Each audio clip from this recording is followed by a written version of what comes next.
Welcome to episode 12 of the Pick and Roll podcast. We're back here, separate. I miss you. Where are you, mate? Where are you? Making the same joke 2 weeks in a row. Um, my name is Max, I'm Campbell. and we're back. And welcome to the official award show of the Pick and Roll podcast. These are our official selections for all of the awards, including first NBA teams, rookie teams, defensive teams. So the full run through. So we hope you guys enjoy. Let us know if you disagree with any of our takes, because I mean everyone's going to disagree. Everyone's got their biases. So let us know what you think, and let us know if we're casuals. So without further ado, where do you want to start? Let's get into it. And should we work our way up from least important awards to more important? Sounds good. So do we want to start with perhaps Coach of the Year? I think it's a good starting point. You're saying that's least important? In terms of what I care about, yes. Okay, fair In enough. terms of leading a team, maybe it's more important, but in my Yeah, eyes, least important. Do you want to fair kick enough. us off? Yeah. So we're doing top three for these, and with my third place, I'm gonna go Jamal Mosley for the Magic. It was a bit tough with the third spot because it's hard because you can either go with the top teams, uh, but then again, you don't know how much the coach actually contributes to that.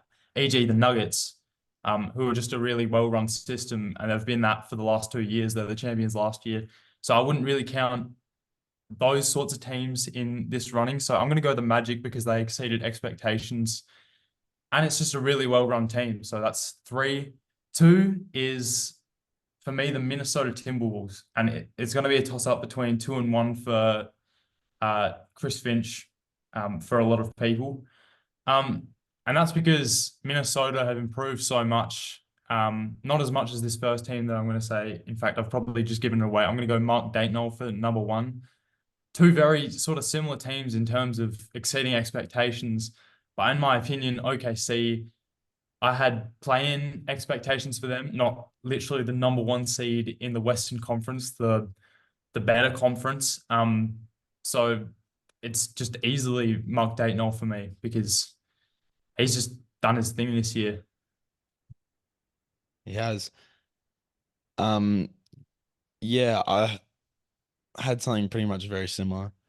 But instead of I've got the same one and two, Mark Daigneault and Chris Finch at one and two.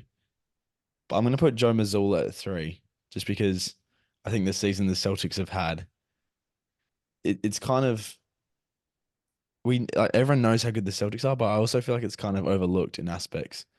Like people don't appreciate how good this team actually is, and Joe Mazzulla is definitely spearheading that team, even though they do have a lot of good talent on their roster, as everyone knows.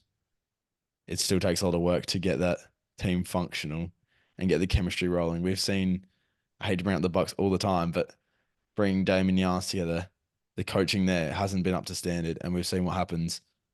So when you get coaching right in a situation which is already good and filled with talented players, it leads to a very scary team. And what the Celtics have done this year, they've been far and away the best team in the league the whole year, and a very well coached side. So yeah, Joe Mazzulla gets a little mention from me, number three. Yeah, Boston, one of the best teams really in the last 10 years, record wise. And when we talk about just how well the team runs offensively and defensively. And it's not easy when you bring in two, well, I'm not going to call, well, they're really good players, Porzingis and Drew Holiday. It's not hard. It's not easy to fit them into a system that you've been running for so many years. Especially Porzingis, because I feel like Drew Holiday you can fit into a lot of systems. But yeah, no, you could definitely got to give the Boston Celtics credit, in terms of how well they've put it all together. And you don't really see teams who are really first year teams in terms of how their starting lineup has been constructed be the best team in the NBA and one of the best teams in the last 10 years. So I like that pick as well. Nice. Yeah, so something a little bit different. Yeah, it's cool. What would you say is the next least important?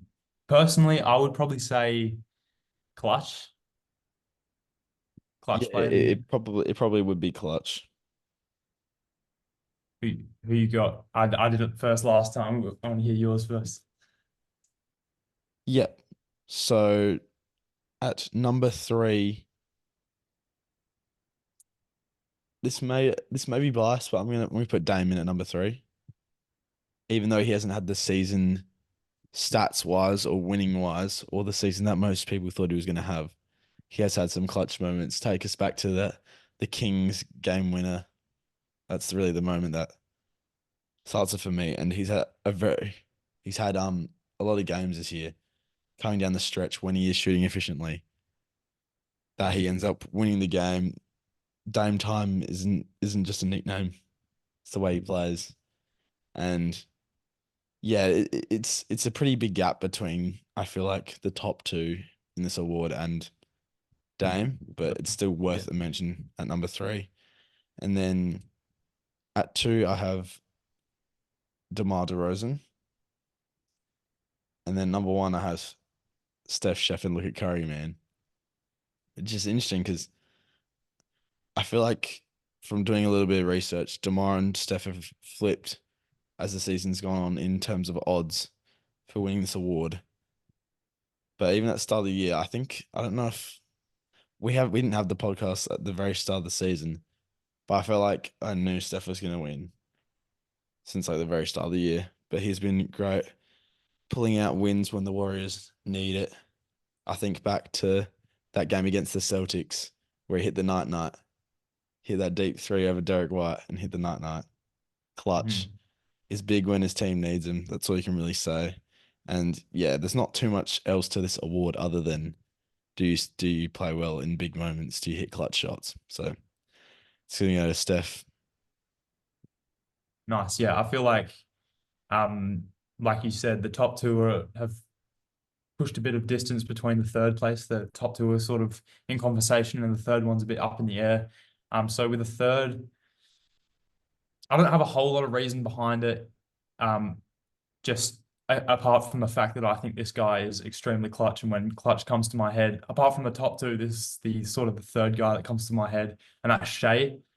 Because we talk about Damian Lillard in your case, he has hit clutch shots in the last 10 seconds of a game, but also um I factor in a lot like the last sort of 2 minutes, even like 3 minutes of a game, how many points you can generate in that period of time.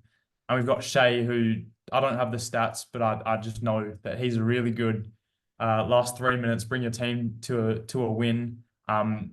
OKC are one of the greatest teams in terms of close game closeouts this year out of any team.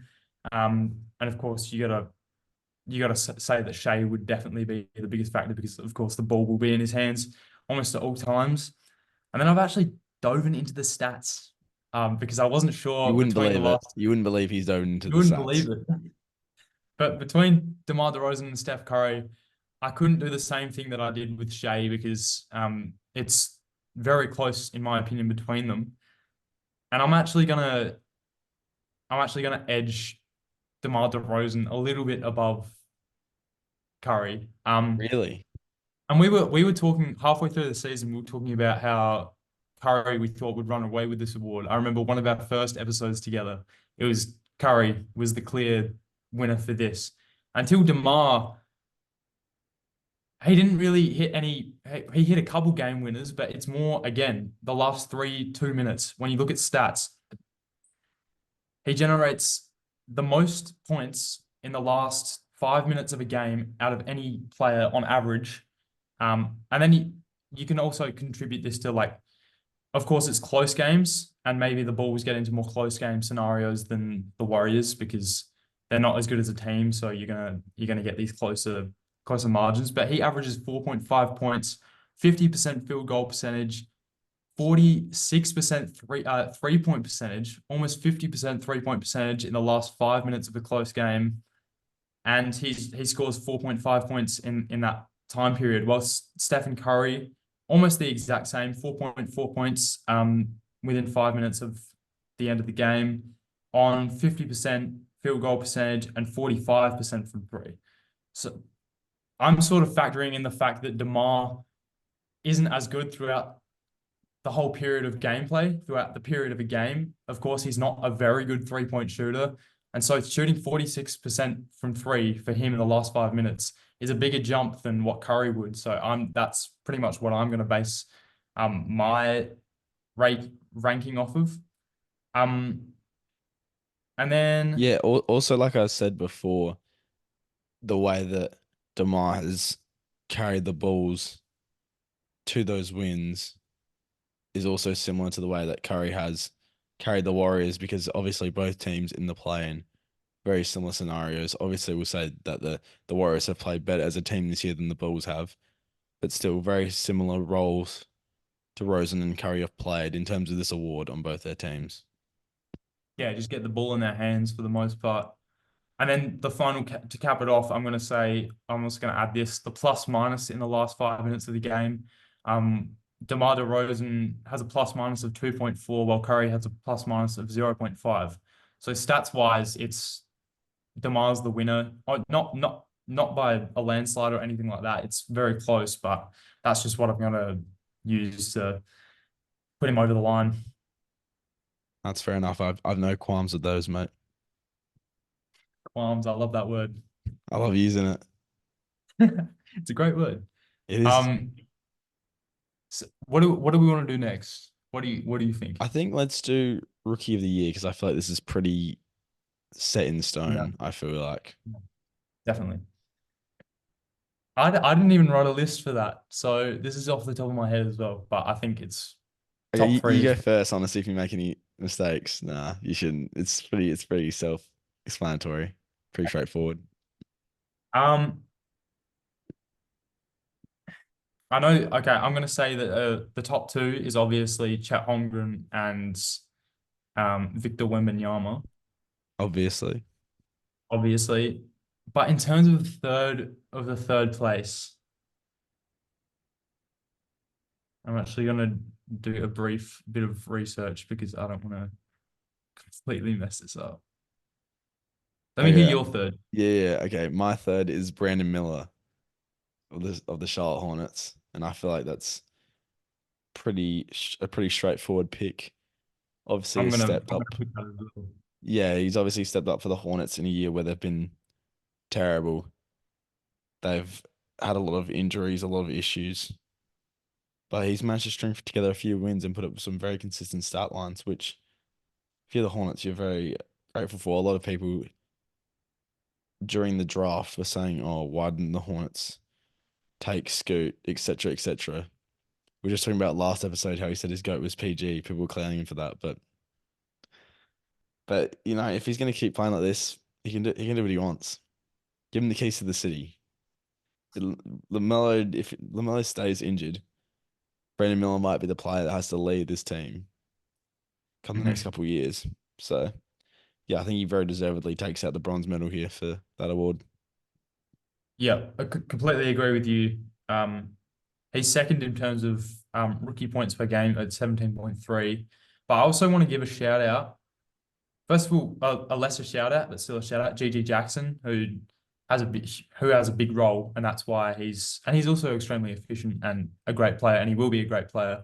But I want to give a shout out to Derek Lively, um, because he's in a role where he's obviously not a top four scorer on the team in terms of like get the ball in your hands. In fact, they don't really put the ball in his hands. He's more of a pick and roll partner.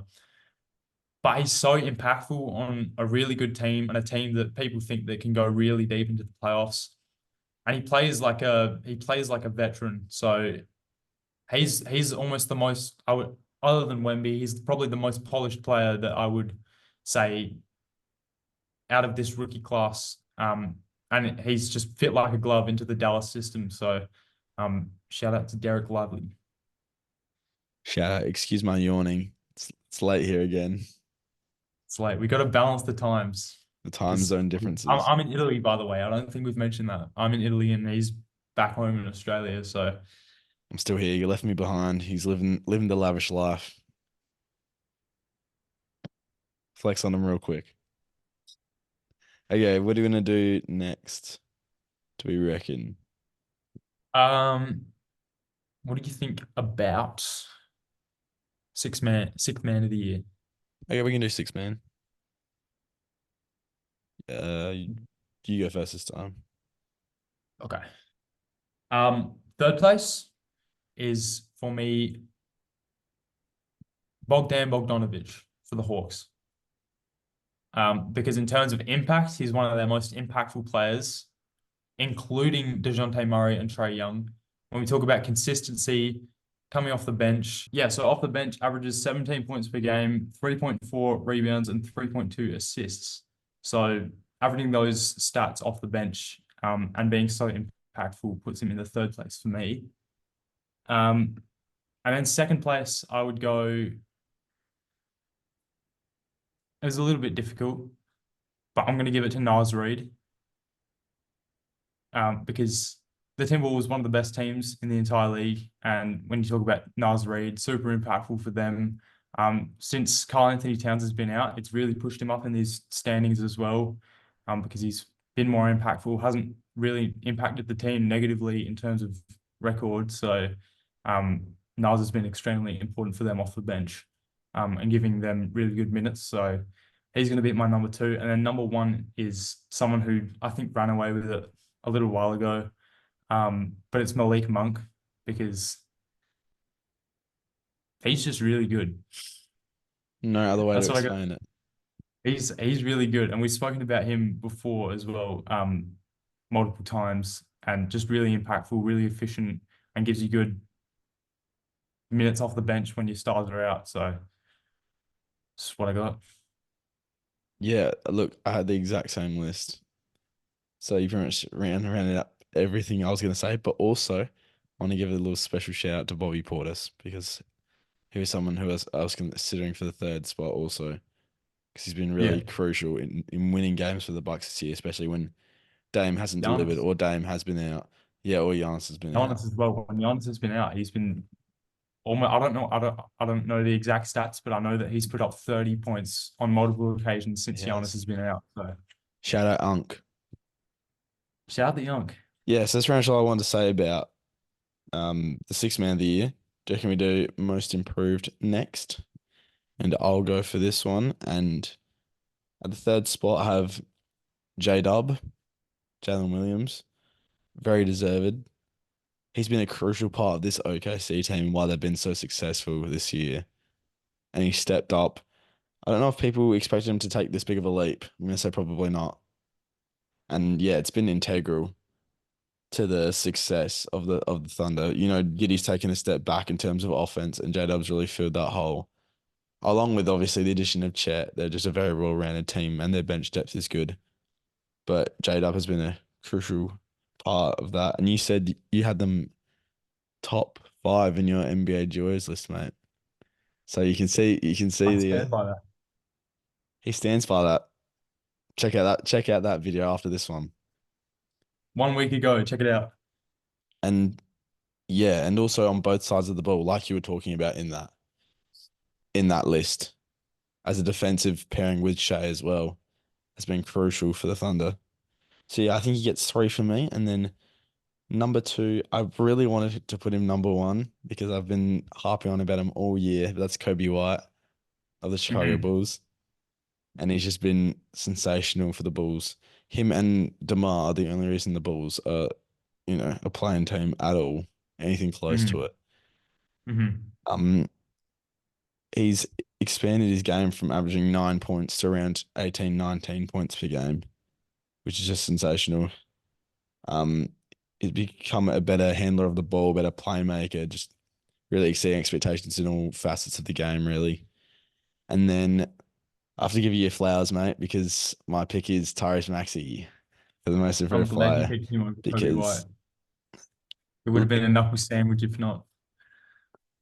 yeah, I wanted to, but I'm a realist and I'm not gonna say it if I don't think Yeah. it's true. So yeah, Tyrese Maxey, obviously with Joel Embiid out, especially, but even with him, they're still a great duo. But even without, especially without him, he's really stepped up and led the 76ers offense and kept them within a playing spot. Who knows if he wasn't there, how the 76ers season would have panned out. So yeah, Mhm. very, very deserved. He's my pick. And I think he will. The odds are that he will win this award. But shout out Tyrese Yeah, Maxey. yeah, big shout out. My list spoiler is the exact same as yours, but I'm just going to give my brief reasoning as well. Because starting with J-Dub, I think nobody expected him to take the leap that he said that he did, as you said. But the only reason I wouldn't put him any higher, even though he's really a top player in the league at the moment, in my opinion, in terms of how good he is as a two-way threat.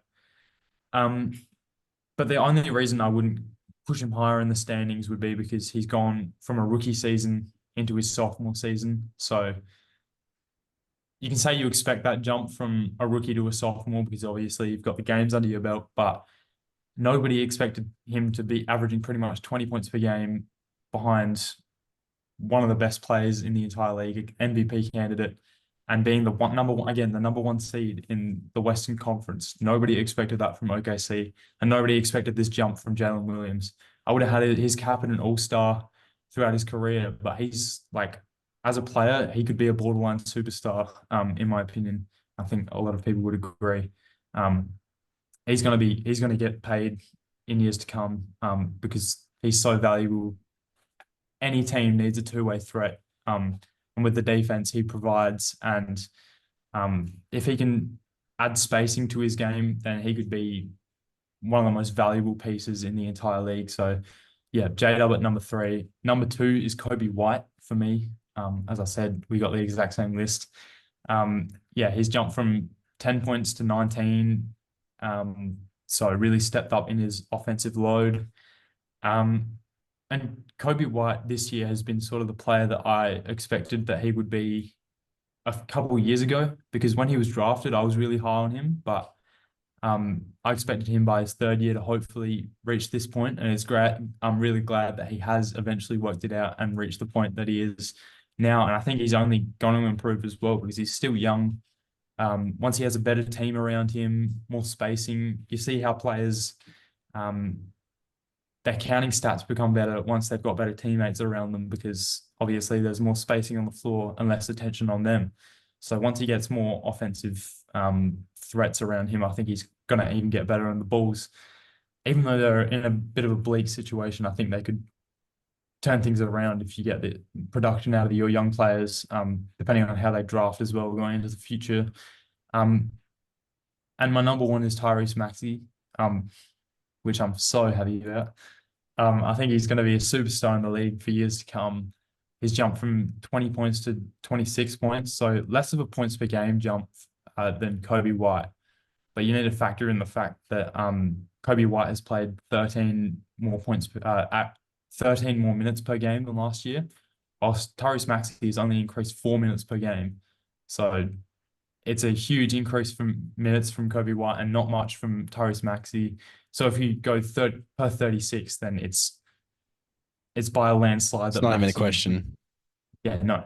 Um, he's increased, he's gotten better as a playmaker. Um, obviously, it's, as I literally just said, it's easier to get these sorts of stats when you've got top three player in the entire world next to you. But even when Joel was out, he was still averaging around the same stats. Maybe didn't hit those 50 games as often, but still kept us within playing contention, as you said. And then tomorrow, if we win the game, who are we playing? I forget. I'll check. But if we win, I know it's no one that good. Is it the or is it the Cavs? It's the Nets. It's the next. Exactly. We win that, and the Pacers or the Magic lose, then we make the playoffs, not just the play-in. So you got to thank Tyrese Maxey so much for keeping us together, sort of. And it's great the sort of influence that James Harden had on him as well last season coming into this season, and you can contribute that. So thank you, Tyrese Maxey, and thank you, James Harden. Yeah, just a quick little side note. Tomorrow's a massive slate of games. It is By the way, huge. just wanted to mention it. If you guys don't know, it really impacts the standings in multiple ways. Not just the East, but the West as well. No, yeah, because the Pelicans or the Suns could drop to the play-in, or one of them is going to, but depends who wins and who loses, who And does. Lakers and Warriors can pick up as well. So it can shift so much within that range. Exactly, and also the top three teams in the West all have the same record currently.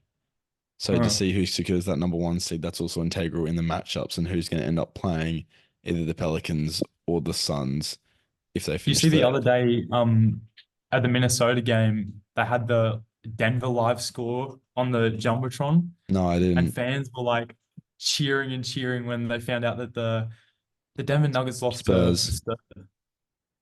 the Spurs. So it was a huge, unexpected upset. So no, those top three teams really care about their seeding, and I mean it makes sense. You want to pick up that number one seed, you get the easiest matchup in the playoffs. Yeah, and in the East, the Bucks and Knicks could switch at 2 and 3, and Hmm. even the Magic all the way down to the Heat.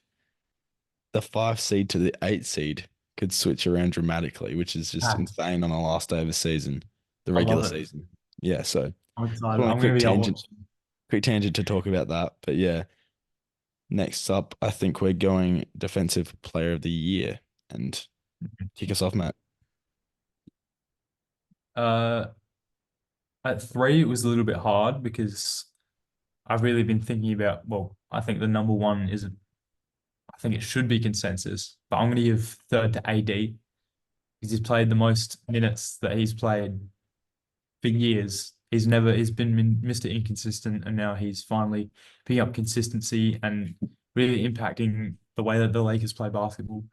Because you've had Vanderbilt out pretty much 80% of the season, and he was one of their biggest pieces defensively. And a lot of people would have thought that they would crumble as a team when he went out defensively because you don't have much defense in the guard, Austin Reeves, D'Angelo Russell aspect, and then you've got only LeBron and AD in the starting lineup to sort of hold it down for you. But AD has just picked up the role of two people, so um, it was really cool to see how his potential could be unleashed in terms of not his potential because we already know who he is as a player, but a full healthy year of Anthony Davis, and we saw that. And he's good guarding in the open floor and good at guarding in the paint. And in fact, he's a top three defender in terms of guarding in the paint. So I'd have him at three. But Wemby's counting stats put him at number two because he's leading the league in blocks.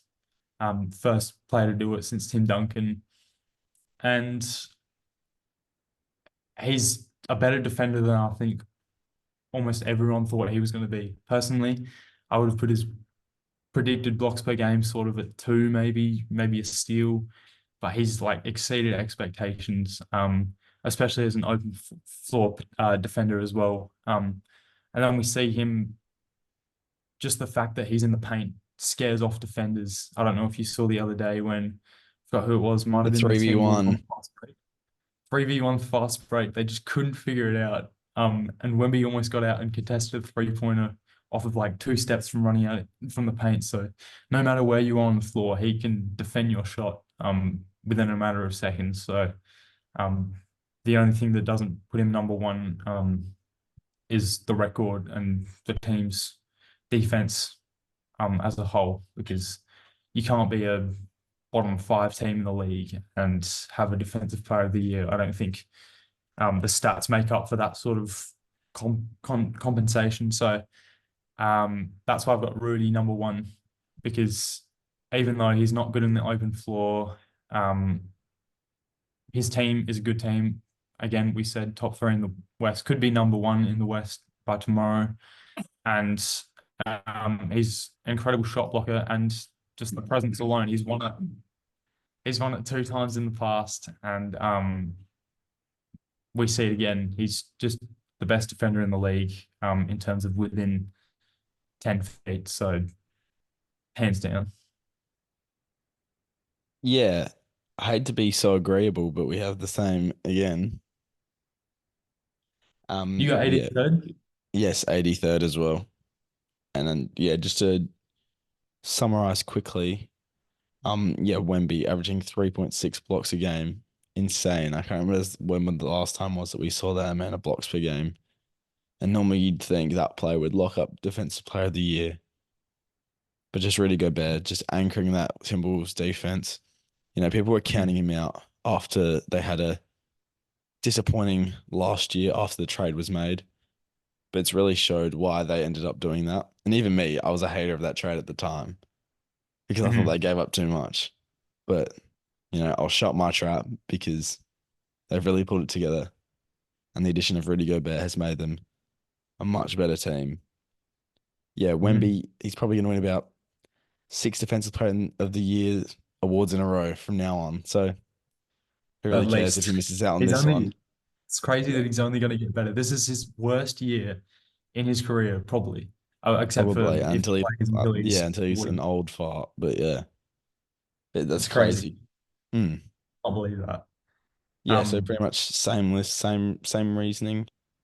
Yeah, not too much else to cover on that one. Easy. And Now we've now got we've one left. got MVP, the big award, the award. Hmm. You go And first because I feel I like it's went a first. it's a consensus top three. I feel like at this point. Really? I feel like it's I thought you would have someone else coming into the balance as well. I know, but I couldn't do it.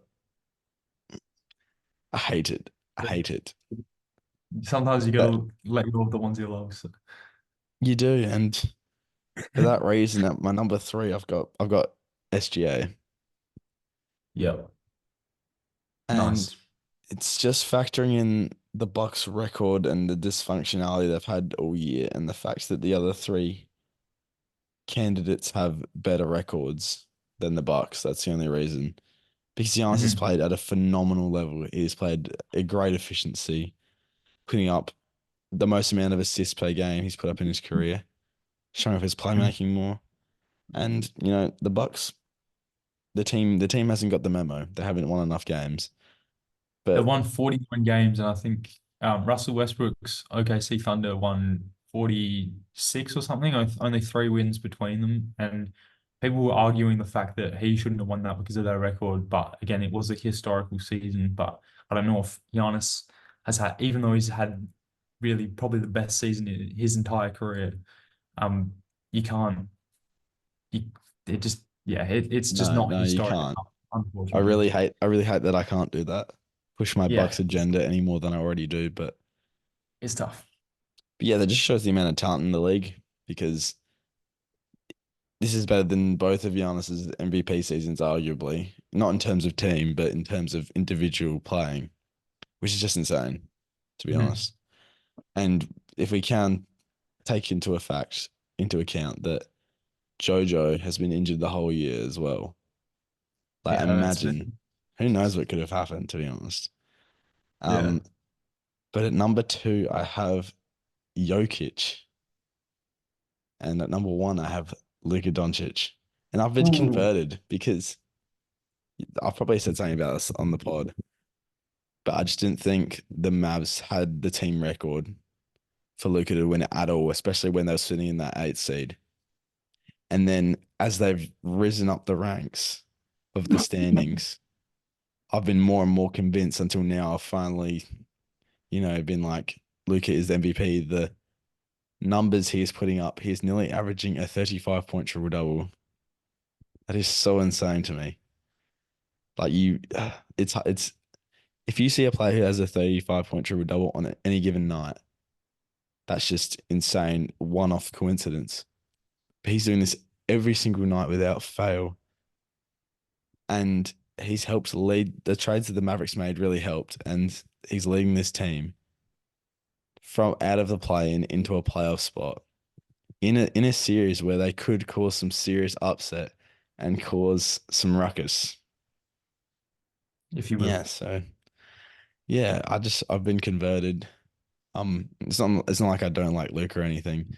I just feel like the whole year I've been like, no, he can't win because his team's bad, which I still stick by that. That's why I didn't put Giannis third, but the Mavericks have turned it around for that reason and that reason alone. Obviously, Jokic is a phenomenal player. The Nuggets are your pick to win the championship, and obviously that's definitely top two team in the world at the moment right now, depending on who you put first, the Celtics or the Nuggets. Hmm. But yeah, look, just yeah, Jokic going out there 30-point triple doubles every other night. So efficient this year. He went through that stretch where he only missed like 3 field goals out of however many. Just insane the chemistry in that team. He anchors that team. And I will say that in terms of pure like value in that aspect, that Jokic, then that would the Nuggets be worse without Jokic than the Mavs without Luka? I don't know. It's interesting, but I'll obviously give my take in a sec, but yeah, that's a good it is question. an interesting but concept.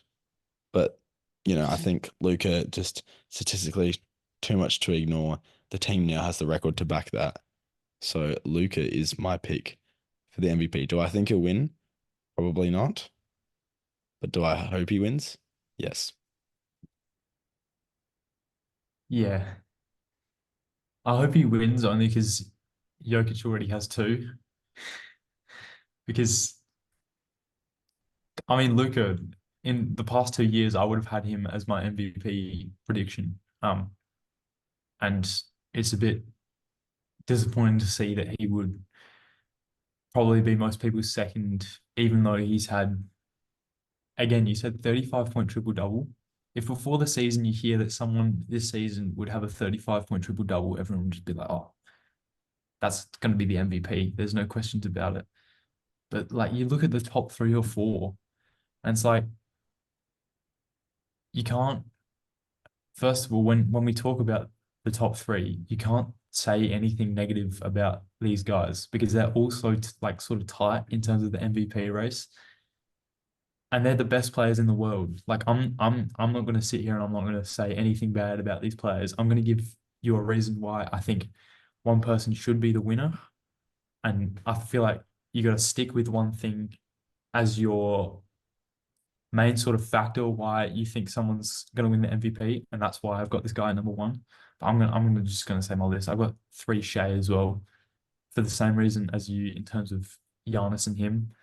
Number one seed in the West, best player on the team. The counting stats support him being number three, even though it's close with Giannis, and I think Giannis more efficient, even though he's a big man. But Giannis really does have similar, if not better, counting stats than Shea. But just the team record and the fact that nobody expected him or the team to be that good, and the fact that they are so good, you just got to lay it on the shoulders of Shea. And then two and one. I'm gonna go with what the fans would probably say, and I'm gonna have Luca at two. And I'm glad we disagree with something on this list because it has been very sort of straightforward this whole time. But I'm gonna have Luca at two, and again, I'm not gonna talk bad about him because he's had one of the best counting stat seasons that we've ever seen, and he's brought the Mavs up to the four seed. So 5-4 is that, are they the four seed at the moment, or I think they're five. again, it's like a game between four and five. So if you say the fourth seed, I don't know if there's a whole lot of difference, but yeah, the fact that he's brought them this high later in the season, the team has come together. The starting lineup has finally played minutes together when we haven't seen it for the first half of the season. Um, and yeah, he's a lot of people might say he's the best player in the world, but I'm going to give the number one to who I think is the best player in the world, and that's Nikola Jokic, because advanced stats back it up. His record backs it up, being potentially the number one seed in the West, um, coming as of tomorrow. And I'm just sort of sticking with the fact that he doesn't have a future Hall of Famer, like a solidified future Hall of Famer next to him. I feel like the teams are very good that they've got around them. And obviously, the Nuggets have worked out a formula that has worked for them, and that's why they're so good. But Jokic is the center of that. If there's no Jokic, you cut Jokic out from that lineup, And I'm going to go back to the question that you asked before between if Jokic was missing or if Luka was missing. I would rely more on the fact that Kyrie is there to sort of hold the team together, and I would say that the Mavs would be better. And that's sort of the factor that I'm going to stick Do we with. get playoff Jamal? That's a good question, but I think that Jamal's success sort of is more relies more on Jokic than Kyrie's would because Kyrie's more of an isolation player, and then Jamal Murray is gets a lot of plays off of Jokic and open shots off of Jokic. So I think that Jokic as a valuable piece on a team is just, even though again, not going to talk bad on Luka, it's just more, in my opinion, than Luka in terms of value. So Jokic is my one. And I'm not gonna be mad at anyone that says Luka is number one because he's had a hell of a season. So Yeah, I just think for me, the stats are too much to ignore. It's been such a historic season, and the fact that he's dragged the Mavs. We've seen what basketball the Mavs were playing earlier this year, and it was not good. So just the fact that he's been able to turn that around, I think he's got the narrative going for him as well. If he's looking to actually win the award, I think Jokic will win. I think he'll just get more votes. Um, so this isn't like my prediction. This is like who I think. mhm. And yeah, I think Luca should win. And I he's got a been, question for yeah, go ahead. you. Where does Jokic rank all time? Is he top 20 all time, top 15 all time if he wins his third MVP? If he wins his third MVP, ooh, I reckon I don't have my list right in front of me on my top 50 players of all time, but I'm gonna say he's definitely top 25, probably top 20. Let me just get a list up of people who have won three MVPs. Oh, it's an elite Um, list. It's an elite list. it's elite. It's an So elite list. won three times. We've got Moses Malone, Larry Bird, Magic Johnson. Um, but I don't see LeBron and I don't see Jordan on this list. So let me get players with three or more. Yeah, Yeah. I'm So I'm you've got, I'm gonna stick with my guns. Is gonna be top 20. yeah, because okay, I've Yeah. got it now here. You've got eight people who have ever done it. So when you're in elite territory of eight people with such a prestigious award, I don't know if you can, and you've got a championship. And The only yeah, thing that, finals MVP. You can't ignore and it. you're halfway through your career, like you've still got another half of your career left, and he's one of those players who doesn't rely on athleticism No. and can just Scary. walk up the court, can walk up the court and still be the most impactful guy on the court. So it's I'm crazy. scared.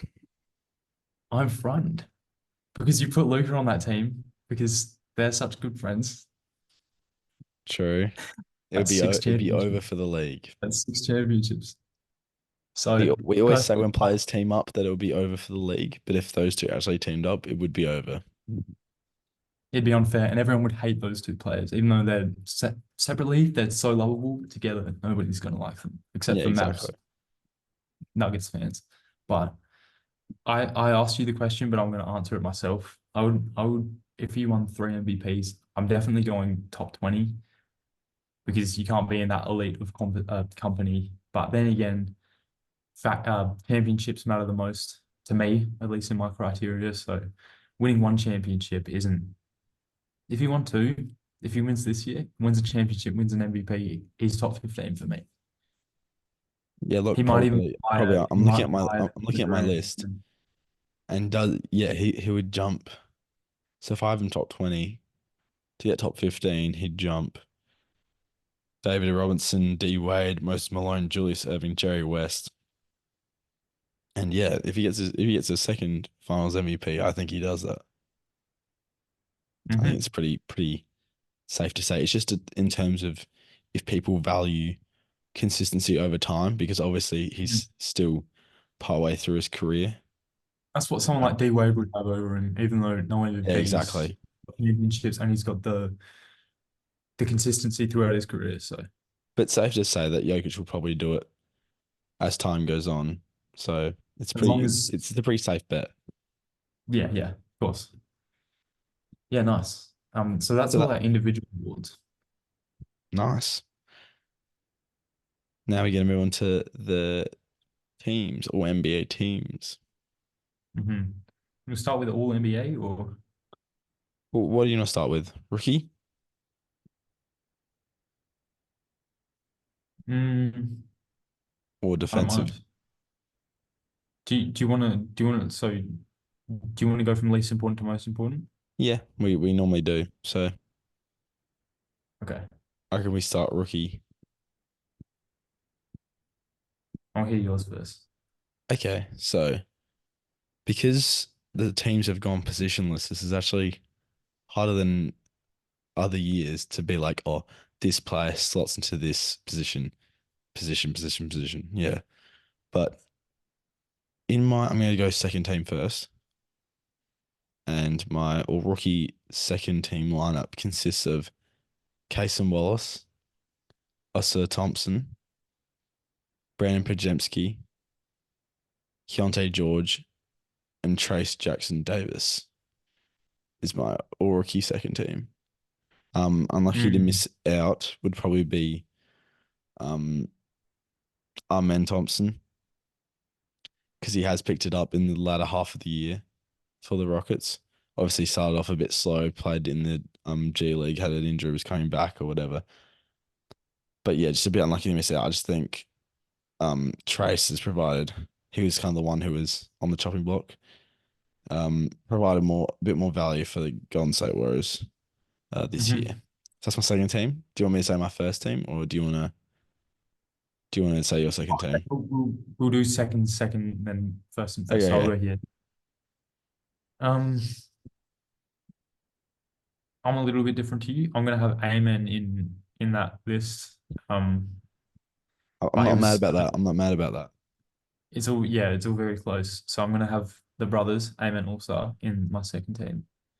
And then I'm gonna have Brandon Pajemski, and then Derek Lively, and then Bilal. Bilal.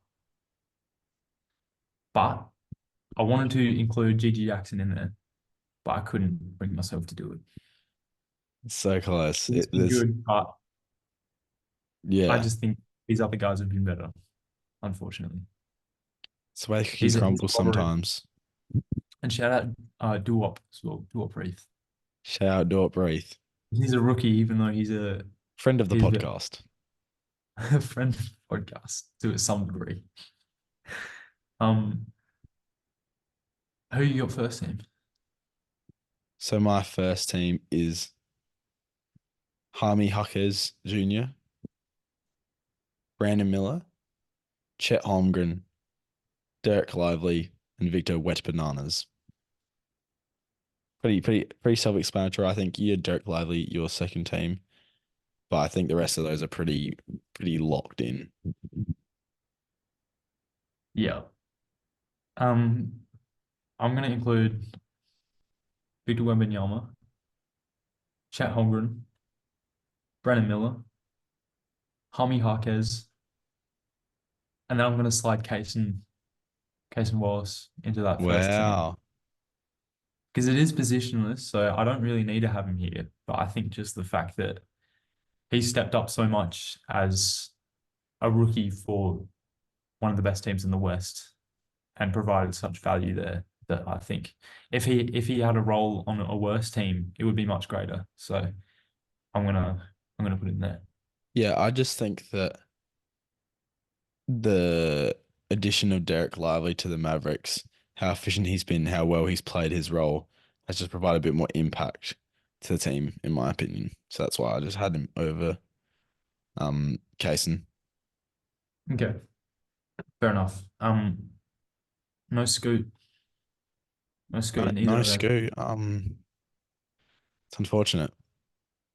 He's picked it up. We'll He give has. him. I like Scoot. I want him to succeed, obviously, as I feel like most people do, unless you're a D1 hater. But he's going to pick it up, and don't.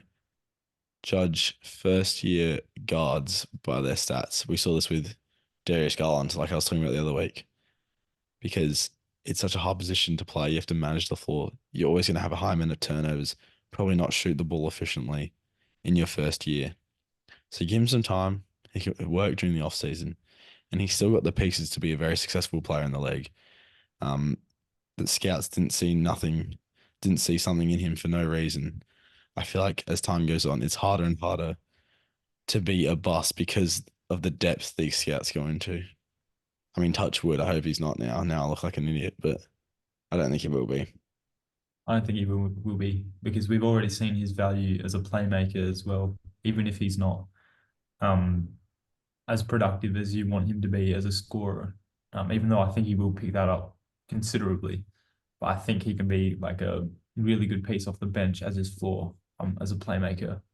He's not a terrible defender, um, and I think he's got a good attitude as well, despite being like not performing as well this season. So I still think he'll be good as well. I agree exactly with what you said. Yo. Now, do we want to head on to defensive teams? And Okay. you should go first for this one. Yeah. There's a few names you can switch up here. I was doing my research. I was making the list before. A few ones I had to think about. Yeah. I've still got some people. I've still got some people. Whether I don't know if I want to include them or not. Well, I can go first if you want. Okay. Yeah, I'll go first. So my all defensive second team is Jalen Suggs, Derek White, Bam Adebayo, Jaden McDaniels, and Chet Holmgren. Mhm. All players who proved themselves on the defensive end of the floor. And I'll be honest, someone who I didn't really know their defensive presence until really the later half of this season was Jalen Suggs. He's been a big part of why the Magic have been so successful. Um, their defense has been really good, and he's providing that spark. So shout out Jalen Suggs. I was not familiar with your game, but now I am. And then Derek White, obviously a phenomenal defensive player, has really stepped it up coming into playing with the Celtics. Bald head Derek White is a different beast, and he's latched off of that Celtics DNA of defense, and he's really made it his own. And at the guard position, I can't remember what the stat was, but I think it's something about blocks. Like he's in the 96th percentile of something. Don't. I'm not the stats man on this pod, so don't quote me on that. But he just does it all. He's a very well-rounded defender at the guard position. And then I've got Bam does it year in year out. Jaden McDaniels a huge part of the Minnesota defense. If you're not talking about ROTY, you're talking about Jaden McDaniels. Um, yeah, they have KD, but we've got Jaden McDaniels. You know the vibes. And then Chet Holmgren, another quote unquote rookie who's had a phenomenal year, averaging a high amount of blocks. Um, getting overshadowed by Wemby because Wemby is that phenomenal. Okay, I'm gonna stop the glazing, but because he's so good, and then Chet's kind of slid under the radar. Obviously, it was very close in Rookie of the Year, well, not very close. It was close earlier in the year, and I think people were forgetting that. And the defensive presence that Chet provides for the Thunder, um, along with Shea and Jada providing that defense also, and Luguentz Dort, the Dort Chamber, makes them such a solid team on defense. I think it's a big part of their success this year. So yeah, that's my all defensive second team. Mm, nice. I'm pretty similar to you. Um, but it's really hard because I don't know how they're actually going to rank it. Are they ranking it as in obviously positionless, but are they still factoring in that this team should work together? As in, like, we should have I some don't think perimeter so. defense. I don't think so. Okay. I think we just That's because NBA fans are so used to sorting these teams into position. positions, we naturally feel inclined to try and make them positions, or that's what I found with myself doing this list anyway, is that I had to like, remind myself this isn't positions, I can go wherever I want with this. But still, I feel like you have to have some, at least, a guard per team. It can't just be all centers. Yeah, yeah. Yeah, and I want to shout out some perimeter defenders as well. So, um, I'm the same as you in terms of uh, I'm gonna have Jalen Suggs, I'm gonna have Derek White, Jaden McDaniels, Chet Holmgren, and I'm gonna chuck Bam in there as well because for all the same reasons as you, Jalen Suggs is really important for the Magic's defense, and as a gritty team that prides themselves on defense, he's other than Jonathan Isaac, who I would say is their best defender. I would say that Jalen Suggs is so important on defense when you talk about the Magic and how good they are, beating expectations as well. And then again, I'm also going to say Jonathan Isaac is robbed for me because he hasn't played the amount of minutes required to make any defensive teams. Because I might have him on my first team, honestly, on how good he's been defensively this year. And I'm so high on him. I was high on him before he got injured in 2020, and I'm just as high on him now. Because I think he can slot into any team. Um, but I'm not going to cover much else other than Bam being there. And it's only because I wanted to be a bit more positional. Because with the first team, I would if I included Bam in there, I would have well, I still do, but I'm thinking one of the guys is more of a versatile big defender, so I didn't want just to have three rim protectors in there. I wanted to include a rim protector in the second team. So unfortunately, Bam was a little bit robbed from my first team because I would have loved to have him in there. And I think if you subtract Rudy Gobert and maybe Giannis and maybe another player from the NBA, then Bam Adebayo would be like a three-time Defensive Player of the Year at this point because he's been so consistently good and anchored that Heat defense, which is has been one of the best in the league for years. So yeah, I'm gonna slide Bam in there. That's what I Yeah, got. that's what he's got. Um, I've no that was the exact same as my second team. Do you want to go first for the first team? Yeah. So first team, I'm going to go Alex Caruso as my point guard. You're nodding like you've got the same. I'm nodding my head. Next is Herb Jones, one of statistically one and just impact wise one of the greatest defenders in the league this year as a wing, probably the best wing defender in the entire league. And I've got Anthony Davis because we had him third in the Defensive Player of the Year race for the exact same reasons. I'm putting him here. Rudy Gobert and Victor Wembanyama.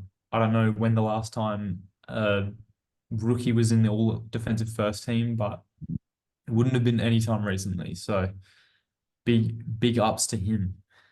And then Alex Caruso, I'm going to touch on because I think he's the best perimeter defender in the entire league. If he was a better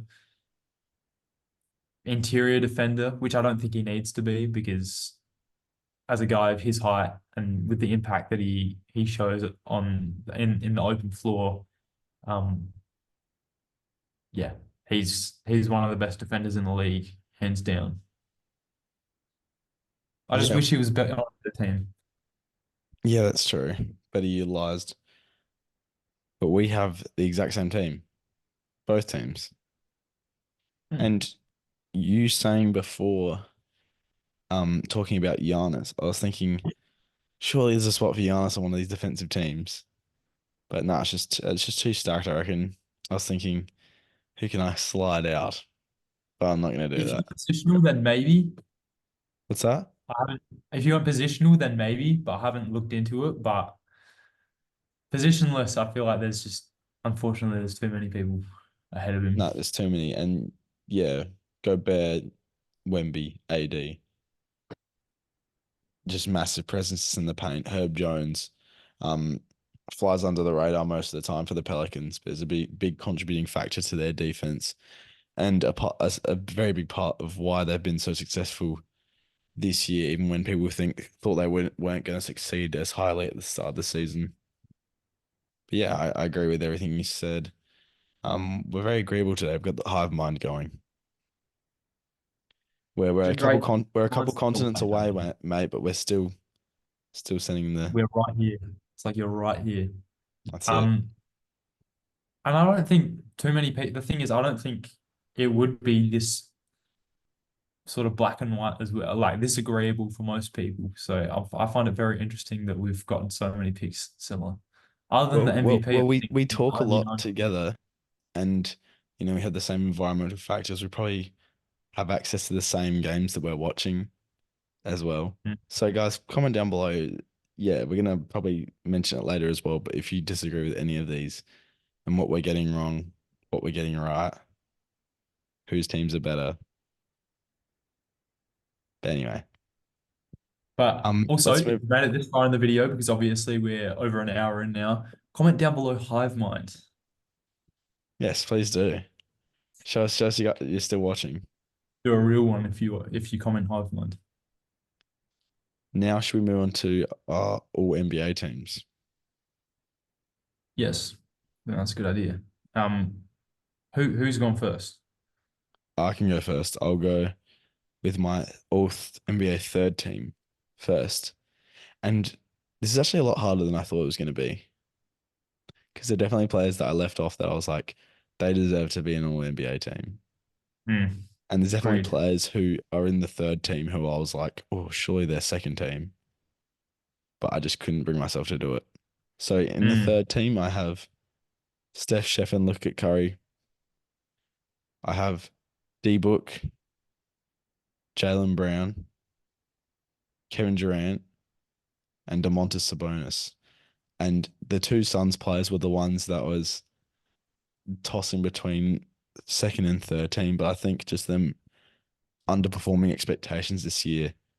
I know obviously individually they've still been at a very high standard, both averaging around 27 points per game. But I just don't think they've had the same impact. So that was really what it boiled down to for me. Obviously, Jalen Brown has been on the best team in basketball, the second fiddle there, and has flown a bit under the radar. He's just played his role alongside Jason Tatum to the utmost degree. And Sabonis, we've been harping on about him all year. So efficient, double machine. It's really helped lead the Kings. And Steph Curry's Steph Curry, greatest shooter of all time. What do I need to say about that one? not much. So who do you have, mate? I'm really interested to see what our teams look like now. Um, I think I've got one difference to you. So surprisingly, I that's not Sabonis because it really hurt me to not put Sabonis in the second team because I really like him as a player, but I don't think he's good enough as a two-way threat as a defender as well. As good as he has been on offense. So from the one to the five, I'm gonna go Curry, D Book, Jalen Brown, LeBron, and Domantas Sabonis because I think when we compare, it was close between Devin Durant, Kevin Durant, and LeBron James. But I just think even though it's hard to put LeBron on a third team, and it's hard to see his career sort of slow down just a little bit, I think Kevin Durant has just been the more efficient player, better on offense because we know he's a top offensive player in the league on any given year.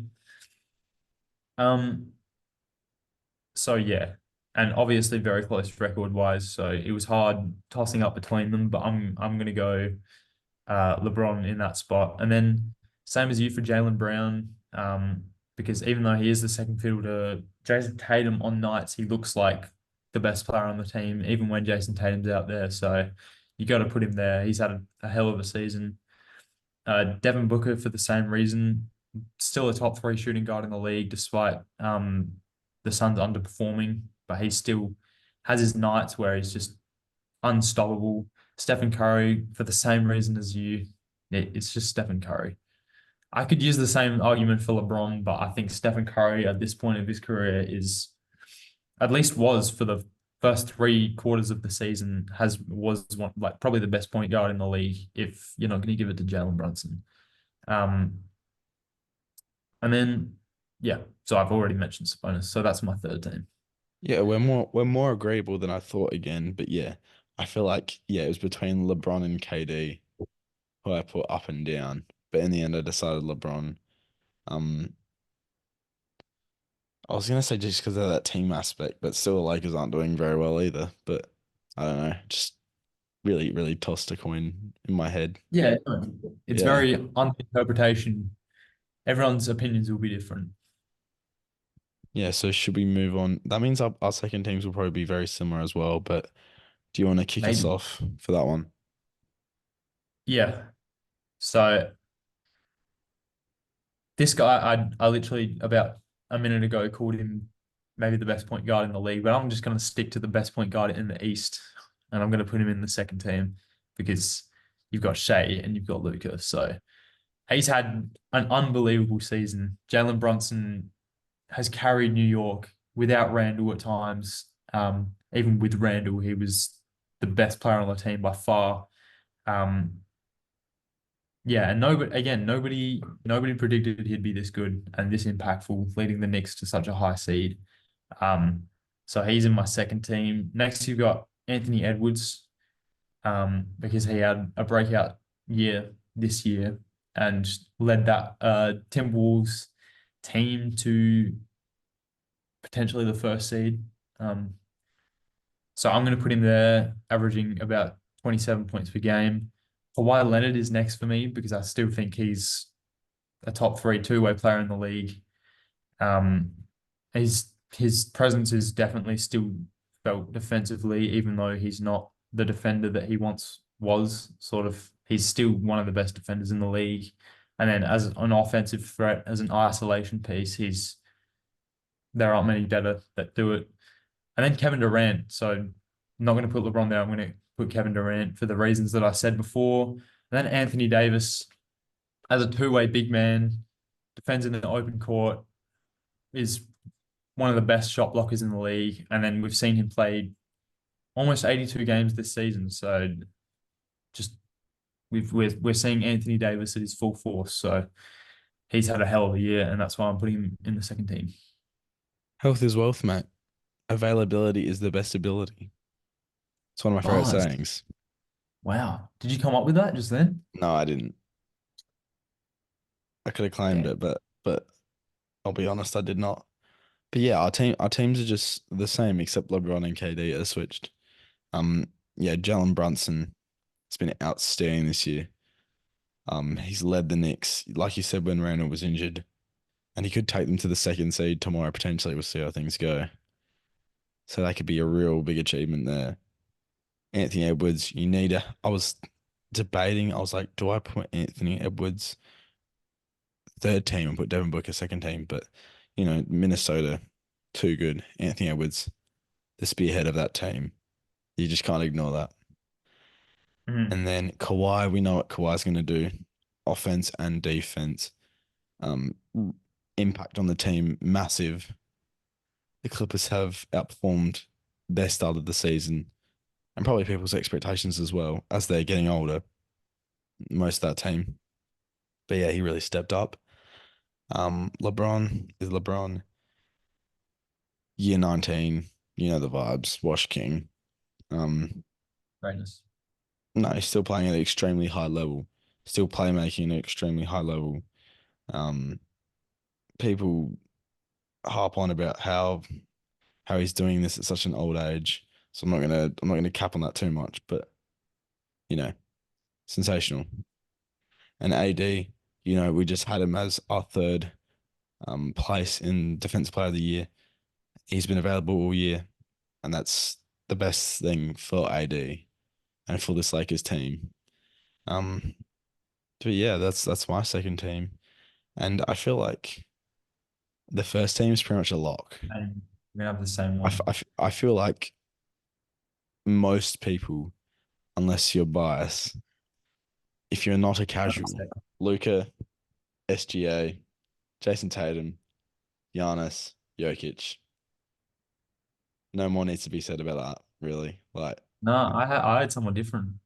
oh, what? Who? Raymond Felton. Serious? Tyrese Halliburton? You had him first team. You're kidding. Don't I had joke me. Shay. I had Shay. I didn't have Shay in there. Oh. It's not April No, Fool's I anymore, just mate. want to. Yeah, I had the exact same one as you, but I just want to mention that it's very sad that Tyrese got injured because I think he would have been maybe second team. No, probably I'd have Jalen Brunson above him this year, but I would Probably probably have third. Curry above him if he played consistently. He did drop off a bit after he came back from injury. Um, Very much so. I only believe you for like 0.2 seconds that you actually did that. Oh yeah. I was like, who am I I didn't missing? I didn't plan to fool you, so that was very off the dome, and I wasn't very good at acting in that scenario. But No, it's but yeah, very sad it's a shame because Tyrese in there. I love Tyrese Halliburton. No, he ran the best offense of all time for the first Al- half of the season. Also, So it's a shame that Donovan Mitchell doesn't make a team here mm, as well. Recently going through that stretch of injury, leading the Cavs to um an overachieving record and getting some big mm. wins. I feel like he deserves to be on this list as well. But with that injury Joel capping their own Embiid, place, come on, man. Joel Embiid. If he got the Oh, if he game played, yeah, if he got the game threshold, I would have he would have been the MVP, man. I don't even doubt it. He at that point he was, I don't know if you remember, he was runaway of at course that I do. point. Of course I do. Yeah, he Ah, was. He was. But sadness. just gotta focus on the chip now, brother. That's it. And I think we're back. We're the hottest team in the league. 7 game win streak. Make it 8 tomorrow. Make the playoffs, and then it's just easy sailing for the rest of the way. Yeah, right. Straight past the Bucks. Is that so, Straight mate? Is past the that so? Celtics. Yeah, Yeah, just easy. I have no No, doubts. I have no doubts. I want us to play, That's mate. So we don't speak to each other for the whole week. You'll be my begging to avoid. enemy. But anyway, we're going off track. Yeah, there's consensus All NBA team, and that's all our teams for the All NBA, all defensive, all rookie, all awards. Mhm. Yeah, wrapped it up. Not much more needs to be said, I reckon. And that brings us to the end of episode number 12 of the Pick and Roll podcast. Hope you guys have enjoyed. If you're watching on YouTube, please leave a comment down below. What did you think of our list? What have we missed? What have we included that we shouldn't have? If you enjoyed, leave a like, subscribe, interact, share with a friend, all that good stuff. We're gaining momentum. We're gaining traction on here. So very excited to see where the future takes us. If you're listening on Spotify, please give us a 5-star rating. And I set up a poll for the last one, so we'll see if I can set up another poll. I don't know what What was the about, call? but there was. What was it? It was whose list was better. I haven't checked the results, but I'm pretty sure it's me. No, but anyway, hope you guys enjoyed listening. We'll see you same time next week. And I'll be home. So we'll You'll be be back in home. the studio. So we'll see you then. Peace. Adios.